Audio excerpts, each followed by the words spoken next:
You're listening to Blast Podcasting, Episode 9. Head chala, head chala. Hey guys, welcome to another episode of Blast Podcasting. This is Anthony. This is Xander. How goes it, homie? It goes really well, really well. Right before we started recording this episode, I got someone send me a really interesting news feed on Sega's Judgment, also known as Judge Eyes, in Japan. We're recording this on the 13th of March for some of you folks. So by the time you guys listen to this, it's maybe some old news and hopefully maybe improving on what's going on. But apparently one of the voice actors from Judge Eyes was arrested for suspension of using cocaine. And now, the game was released or scheduled to release, believe this week in Japan. It came out in December, and they're pulling copies off, and we don't know what's going to happen with the West right now. Yeah, it's weird. I got this news from Darkstream. He texted me about a couple hours before we started recording, and he told me about this. I was like, really, over a drug charge? And to me, this is a little much. You're really pulling games over something like this. I'm not saying that doing drugs is not a bad thing. It pretty much is, especially cocaine. But yeah, is this not a little excessive? Because how many movies have we got here in the West that I'm sure lots of cocaine was snorted and a lot of heroin was shot up, but they were still released? Yeah, it's really interesting. I mean, it shows that Japan has incredible strict laws on drugs, and apparently this isn't the first time they've done something like this. They did this as well with Yakuza 4. Really? Yeah, one of the voice actors got in trouble for cocaine, and he was replaced. This didn't have anything to do with the game being delayed or being pulled off shelves or anything, but apparently if you're a voice actor or actor of any sorts in Japan, you get caught doing drugs, they just go ahead and blacklist you. That's crazy. That is nuts. You got to remember, though, things that we take for granted here, and I'm not saying I take drugs for granted. Maybe we take drug news for granted, I should say. Yeah. Over here, because in Japan, we talk about, we don't get certain games censored here. They get censored for sexuality or whatever. And in Japan, they get a lot of our games censored, more so than we do, to be honest. Yeah. And that just, with drugs, because you don't see a lot of the drugs in their games, do you? No. I mean, you'll see cigarettes or something like that, but no actual drug use. Yeah, I don't know. Maybe in America, you see, I guess, the GTA games. You don't really see a lot of drug use in American games either, unless it's a crime game or something. Yeah. Like a GTA or something like that. But over there, I don't think you see a lot of that. And it's the same thing. It's like, if you really think about it, their censorship laws are a little bit more strict. Like, I don't know if you know this, but they haven't gotten the Mortal Kombat since Mortal Kombat 2. Oh, really? I didn't know that. Yeah. Oh, wow. So they're a little bit more... They're a little bit more particular about things than we are, but then it goes vice versa. So I guess it's an even trade, I suppose. Yeah. But this drug thing, to me, it's a bit much. You really have to delay the game over this. I don't know, dude. Yeah, What do you think? It's crazy. I mean, I'm hoping it doesn't delay the West release. Definitely. Yeah. Yeah, I don't know. The game's completed, right? Yeah. It actually already came out in Japan. I was earlier when I said the 13th because I was thinking about today, but it was an article on Twitter. It was in Japanese, but it came out in December in Japan. So I mean, it's been out for a couple months, and I mean that's just wow. So I said, don't pull it for the West. We don't care. We don't care over here. We just want to play the game. Yeah. This shit happens all the time here. Yeah. It sounds so horrible, but it's true. I know, with drug abuse anyway. It's really when you get into sexual assault is when stuff starts to get pulled. Yeah. As we're seeing with certain musicians lately. Oh, yeah. So, yeah.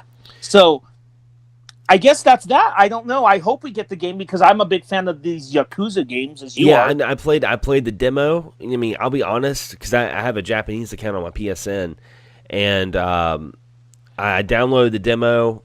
I don't understand Japanese, so I didn't understand everything that was going on, but I was getting the flow of the mechanics and stuff, and I mean, I kind of knew where to go and stuff like that, and it was good. It was very, very different from Yakuza. The fighting style is very different. He fights more of a like almost like kung fu kind of karate style of fighting than the brawling that we're used to with Kiryu, so it's got a different flavor to it. It looks great, and even because I downloaded the demo on the PS4 because I have a Japanese account, and I don't know any Japanese, but I kind of figured out what I was doing in certain ways, and I love the fighting style. It's more like kung fu kind of, ninjutsu kind of feel to it compared to like Kiryu's like brawler style. And I mean, it looked great, and also, this is going to be another, game from this team that's actually going to have English dubbing, which is what we saw in the Fist North Star. When you see the trailers now, they're all in English. It's kind of weird. I'll probably still play it in Japanese though, with subtitles. I'm not one of those guys that go, "Oh, dubs suck. Japanese dub's better." I'm not one of those. But this is a series that I prefer to play in Japanese. Yeah. It's like with Tales of Vesperia. The re-release came out a couple months ago at this point, and you can listen to the Japanese, but I stuck with the English one, in that case. Yeah. But Yakuza, I don't know. It just, maybe it's because the games themselves are so Japanese that it seems like a forced bad dubbing to me. And I'm not saying the dub's bad. It just feels out of place. Yeah, same with Fist of the North Star. That game is, and you know what? I like that game a lot more than a lot of people did. I think I liked it more than even you. But even that game felt right, in Japanese. Oh yeah. So my thing is Japanese all the way for Yakuza, just for me anyway. Indeed. And a couple of days ago was March 10th, which was Mario Day. Mario Day. Yeah, and you have an interesting story with Mario Day, Anthony. Well, actually, 3 days before Mario Day, Friday. Yeah, that's right. Yeah, people can judge me for this. I did what I had to do, and I think I got a good deal in the end. So my Walmart, one of my Walmarts, we have about 3 of them here in my town. One of them has been rearranging the fuck out of the store. And the most noticeable area is the electronics, Xander, okay? So I go in, and I'm just looking at the games, and I've noticed they put Mario Party 9 and Mario Tennis Aces in the wrong spots.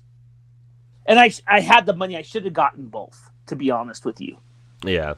But I didn't. So I just got Mario Tennis Aces. But Mario Tennis Aces was where the retail version of Minecraft. And I was fully aware of this, okay? So I tell my friend, "Hey, dude, you think I could get a deal on this? I'll just play stupid." He goes, "Go ahead and try. I don't know if they will."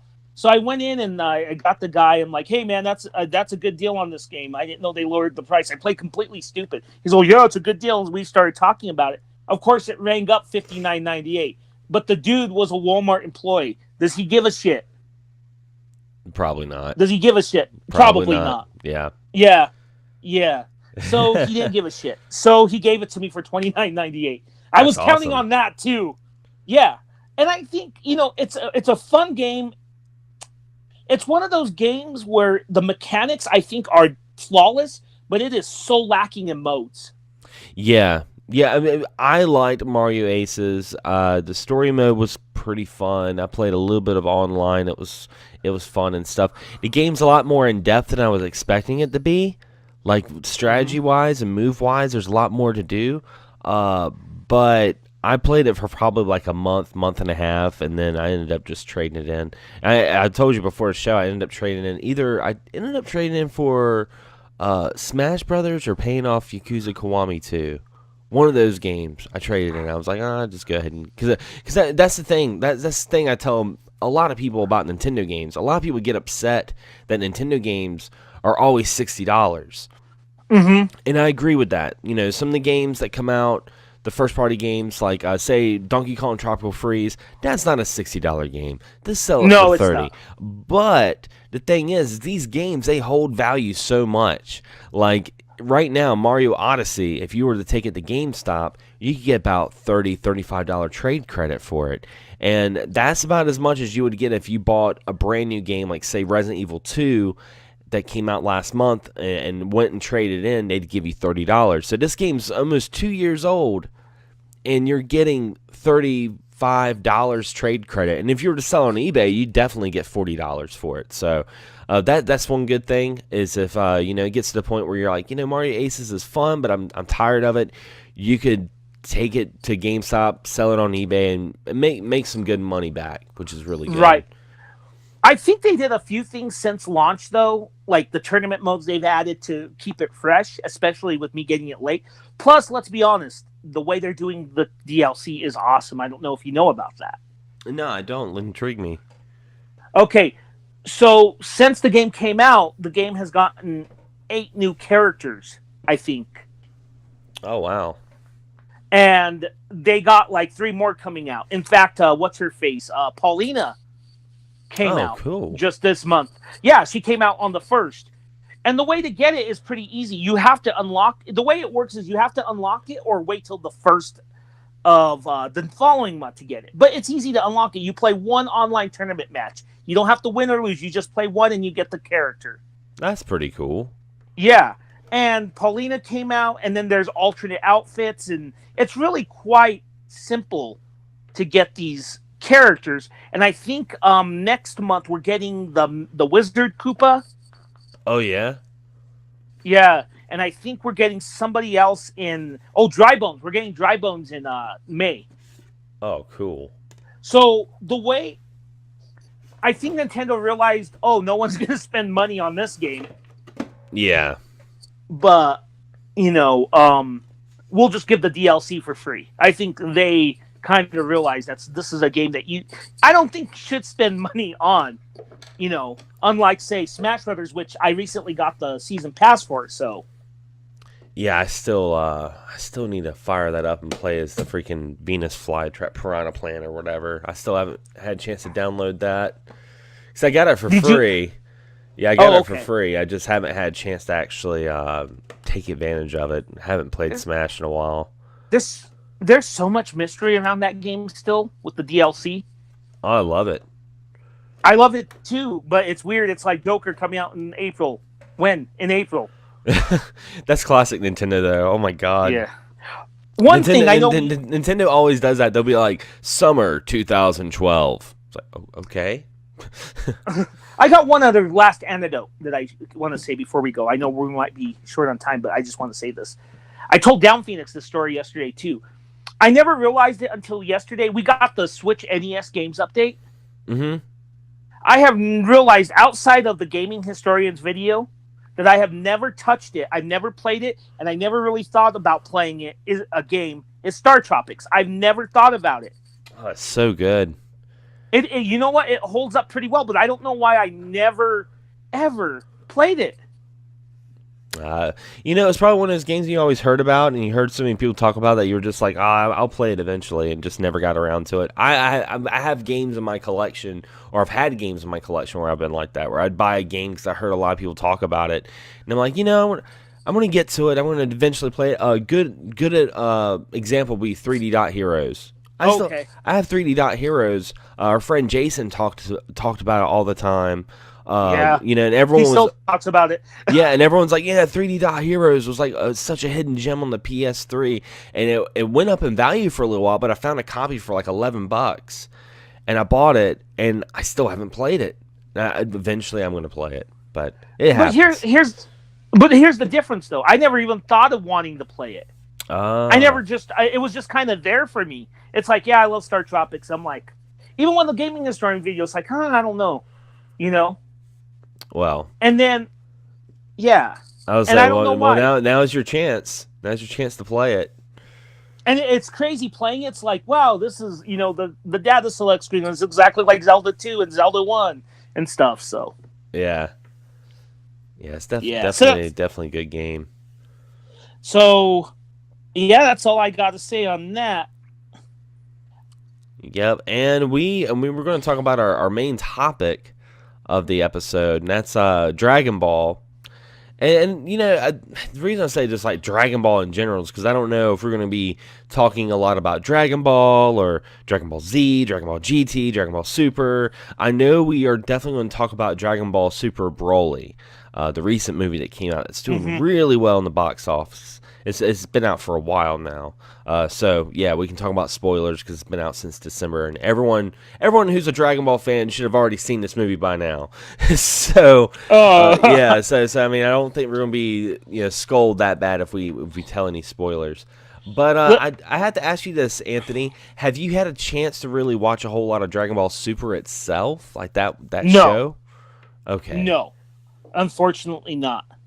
And did you watch Battle of the Gods and Resurrection of F? Mm-hmm. Okay. Yeah, I have to watch Resurrection of F because it's fucking Frieza. Yeah.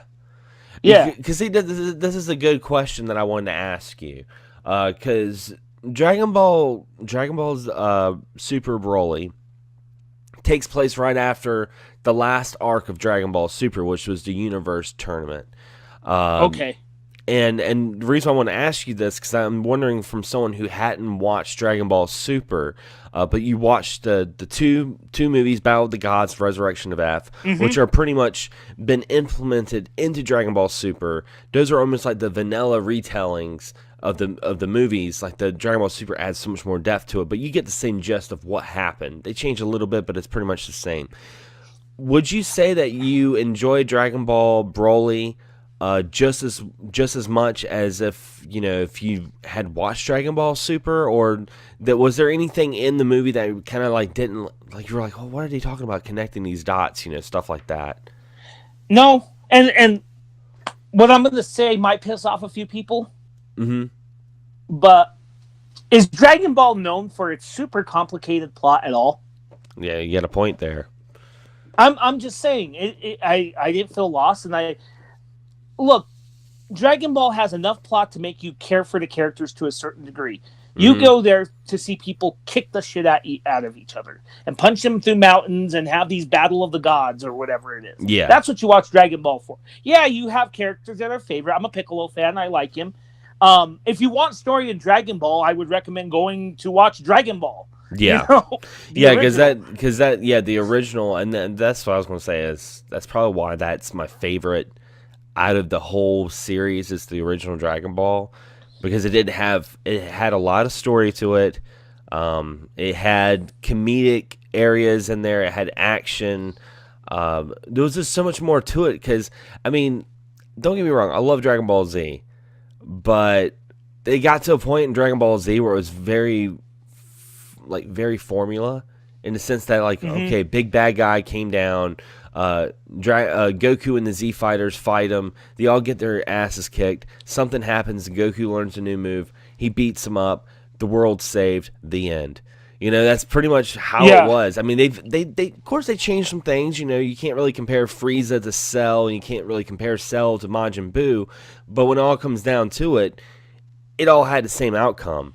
Except for the Cell saga, and I think that's the reason why a lot of people resonate with that saga so much. Oh, I resonate with the Cell saga, and I'll tell you why.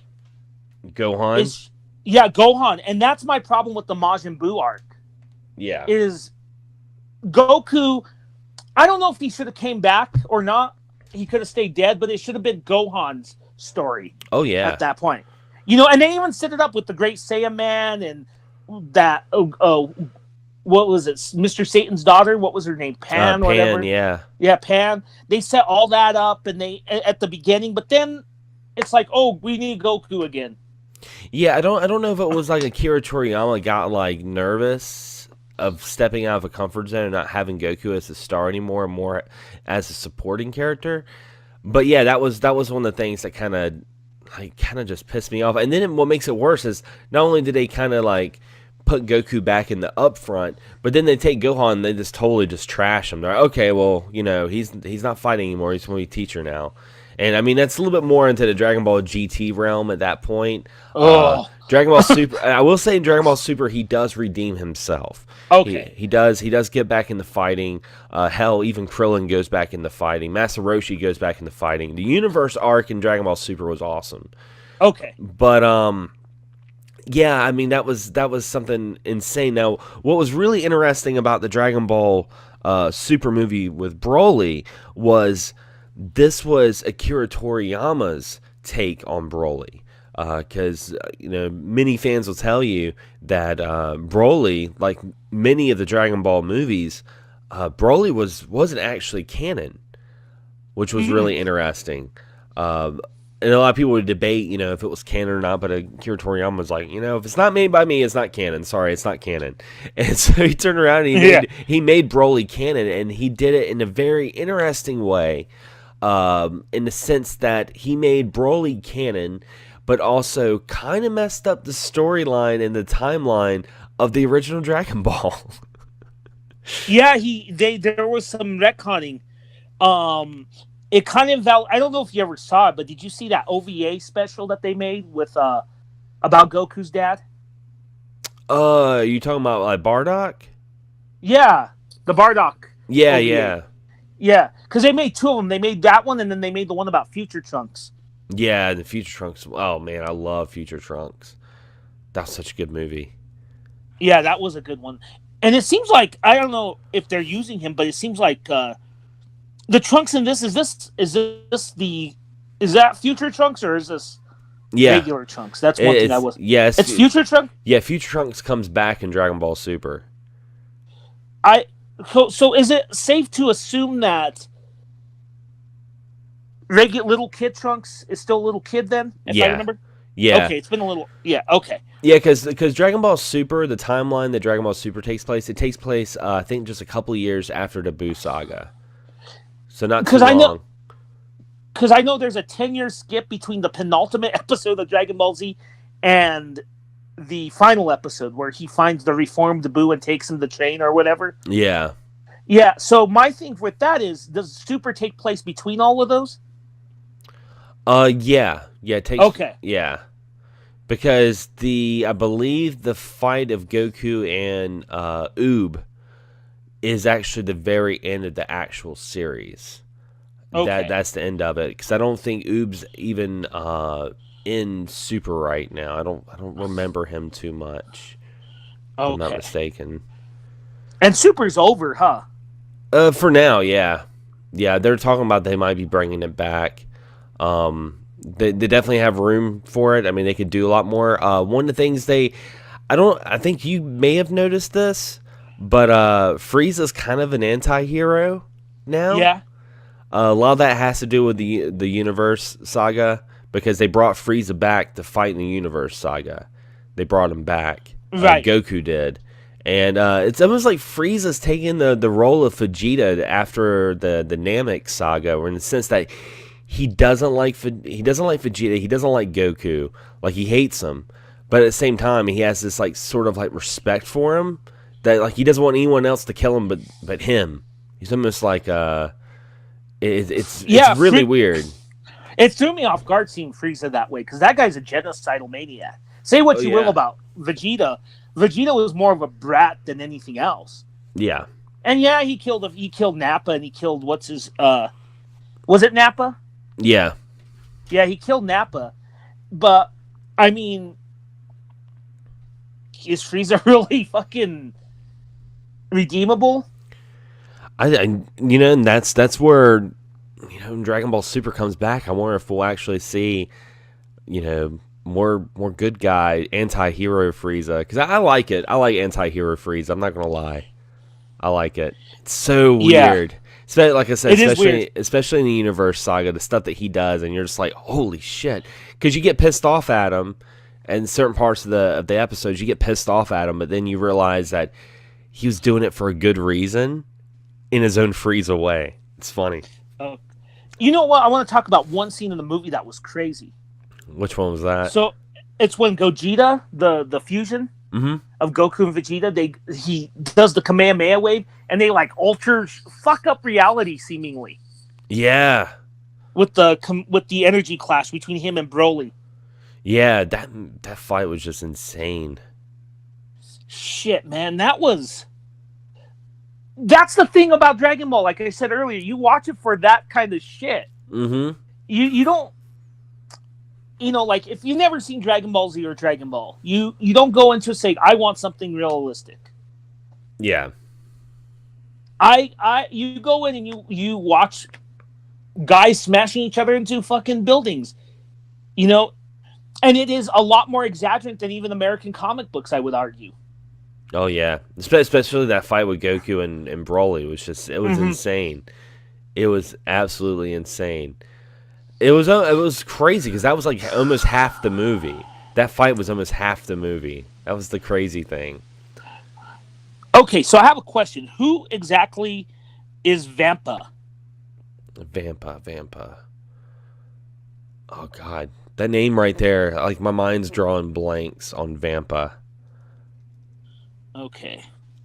It's like the fatter, the cat with the gut. Oh. Are you talking about the fatter version of Beerus? Yeah. Okay. All right. Yeah. Yeah. He is a god of Universe 6. Okay. And yeah, you get that with the whole universe arc. Is you have all the different gods of destructions, all the different gods of the universes, and they have a big tournament.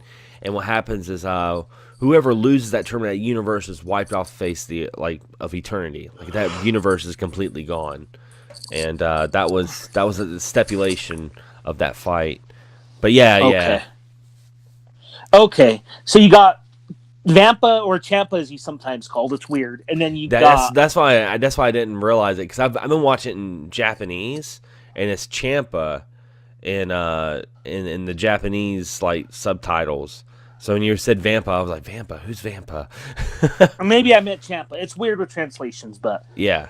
And then you got Beerus, who I know from that first Dragon Ball Super movie that kind of launched the whole thing.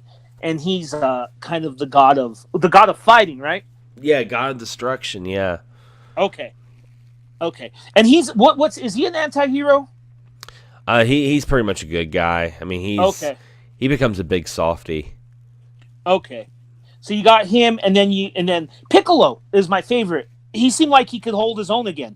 Yeah, he which is great because like I said in the universe arc, Piccolo and Gohan, they team up, and it felt great watching them two fight together. I was like, this is great. And that's another thing that was great too. Again, I hate to say this, but the Buu Saga is not my favorite because it validated a lot of what happened before. But that's part of the reason why Cell Saga worked, because Piccolo was still training Gohan in some degrees. Yeah. He was the one who trained him and he's the one who, remember, this is funny because we say Vegeta's the one who wanted to kill Goku. Remember, Piccolo was the same way too. Yeah, Piccolo. And now it's Frieza. Yeah, Piccolo was the original anti-hero of the series. Because his dad, King Piccolo, that was the big battle in Dragon Ball, was King Piccolo, and then he had Piccolo Jr., I should say, and then he freaking kidnapped Gohan and became his actual dad. Wait. I thought Goku was dead after Piccolo took him. Oh yeah. I'm saying like he kidnapped. Yeah. He kidnapped Gohan and pretty much became Gohan's dad at that point. Gotcha. Okay. Gotcha. So you have an anti-hero thing. And it's funny now that Frieza's in this whole loop of anti-heroes, so. Yeah. Which I think they just had to do something with him because he is such a popular character in the series. They had to do something with him to keep bringing him back, because it was getting to the point where it was almost like he was the Joker of the Batman series. Whereas it's like the go-to bad guys, it's like, oh, okay, we're going to bring back Frieza, because Frieza comes back so many times. I mean, you had his first introduction, then you had him for a split second in Dragon Ball Z before the Buu Saga with King Cold, and Future Trunks. Like Future Trunks killed him like with no problem. You had him he was the robot cyborg, huh? Yeah, Cyborg Frieza. You had him come back like that. Then you had Resurrection F. Then you had, the freaking universe arc. It just got to the point where I was just like, okay, well, we gotta do something more with him than just being bad Frieza. Well, you know what's funny about Frieza? A friend of mine told me this is there's a movie, because remember a Dragon Ball Z movie. There's like 12 of them. Mm-hmm. Most of them aren't canon, so it's not canon. But a friend told me there was something where like the forces of hell escape, and Cell and Frieza escape, and Goku is so powerful he destroys them with one hit. Yeah, that was in GT. Oh, okay, that was in GT. Yep. Oh shit. Yeah, okay. that was in GT, and it's funny we were talking about the movies being canon because they kind of hinted Frieza's brother in the Broly movie. I don't know if you got that, because Frieza wanted to be just a couple inches taller, and they kind of compared it to his brother. And I like that movie. What was his brother's name? It was Cooler. Cooler. Okay, King Yeah. Cold, Cooler, and yeah, didn't they make 2 Cooler movies? Yeah, they made like a Cooler, and like a Cooler or something like that. Who came back as a Cyborg 2 or something, if I recall. I haven't seen those since like 2002. Yeah, it's been a while. Yeah. Okay, so I forgot Frieza had this whole family of dictators and shit. Mm-hmm. Yeah. So I mean, like, who knows? I mean, they may be bringing back Cooler in Akira Toriyama's form, kind of like how he did with Broly. Kind of throw his own spin on it. That'd be really interesting. So I got a question for you. And even back in the day, it was a little bit of a controversial thing in Dragon Ball. Some people didn't like it, some people do. What's your opinion of fusion? I'm not a big fusion person. Okay. I feel like it's very Super Sentai Power Rangers like for me. And yeah, it goes to another reason why I didn't like Buu Saga very much. Yeah. I mean, I watched the whole goddamn thing because it was Dragon Ball, but it's just one other reason why I didn't like it. And fusion, I didn't mind fusion in this movie though, which is surprising. Yeah. I liked it in this movie. I liked how they did it, and it made for that badass scene with Gogeta and Broly. So fusion wasn't so bad, and it made sense in the context of the story to me in this film. I don't know if you agree with me on that context, in the context of the movie as opposed to it in general. I mean, they had to do something. They had to do something special for this movie, and that was another thing is they made Gogeta. They made him canon as well, putting him in the movie like they did. But they had to do something because the latest form of Goku is the Ultra Instinct that they show off in the Universe arc, but he doesn't really know how to control that form too much. So I think they want to do something where add a little bit of something, but they didn't want to have him master Ultra Instinct yet. Because I think once he masters Ultra Instinct, it's going to be like, Goku, what more can you do? Yeah. Yeah. And that's, I don't know. I think that's why they should have kind of retired him in Cell Saga, but that's not going to happen. Yeah. Yeah. So, I don't know. I don't know if it's Sherlock Holmes syndrome with Goku. I don't know if you know what that is. Oh, yeah. I'll explain it real quick. It's almost the same. Sherlock Holmes are almost like the same as like many people would compare it to Batman. Be like, oh, Batman can beat anybody because he just needs enough prep time. Oh, what I meant by Sherlock Holmes, though, this is me getting into my lit major geekiness real quick, is Sir Arthur Conan Doyle killed off Sherlock Holmes. I don't know if you knew that. Oh, yeah? Really? But what happened was, because he was done writing the character, he wanted to move on. But the fans at the time, there were so many letters. Mind you, this is the late 19th century, okay? So there were fanboys at the time, even back in those days, okay? He got a bunch of letters and threats and such that he had to bring back Sherlock Holmes because of how popular he was. Oh, wow. So I wonder if that's the whole thing with Goku, because Goku's fucking popular. Yeah. Yeah, that's what I meant by Sherlock Holmes thing. Yeah, I mean, there's only so much they can do. I think at the very end, Goku just becomes a new god of destruction after a while. They hinted at that too, in Broly. Like, would you ever think about becoming a god one day? I mean, it's just kind of like, well, what more can you do? Become a god, might as well at this point. Yeah. He has fought gods at this point. Because we're running a little short on time, we kind of just talked a little bit about just Dragon Ball everywhere, but I wanted to ask you, all in all, Anthony, what'd you think about the Broly movie? Like, did you like it? Like, was it? It's one of the best Dragon Ball Z movies for sure. It's probably my top 3 Dragon Ball Z movies. Same. I think it's right up there with because my favorite Dragon Ball movie is Future Trunks. That one's my favorite. Just because it's got so much more of a diverse like character development and so much more of a story. Like when you see Trunks turn into a Super Saiyan, like you feel the anger, like because Gohan gets killed. You're just like, holy shit, he goes Super Saiyan because the anger of his mentor got killed by the androids. Like that was really fucking cool. And again, that was a movie where you didn't have Goku. Goku freaking died of a heart disease. Oh yeah. So I mean, that was a really good one. I forgot all about that subplot. Yeah. Yeah. Okay, I remember that now. So, I think that's number 2 is the Trunks for me. The number 1 for me is because it's the first thing I ever watched with Dragon Ball Z or Dragon Ball anything. Yeah. And it might not be the most popular thing. I like Tree of Might. Oh, I do too. Tree of Might's a good one. Is that the one, if I remember though, because I should really rewatch some of these. Is that the first one with Garlic Jr.? Yes. Okay. And then is Garlic Jr. canon because they put him in Dragon Ball Z? Yeah, I would say he was pretty canon. Garlic Jr., yeah. Yeah, Garlic Jr. was an interesting villain. Yeah, he was. Yeah, I like Garlic Jr. and Emperor Pilaf, and all those characters were always pretty fun because they were more than just being like, oh, I'm a super bad guy, I'm here to destroy the world and be a super bad guy time,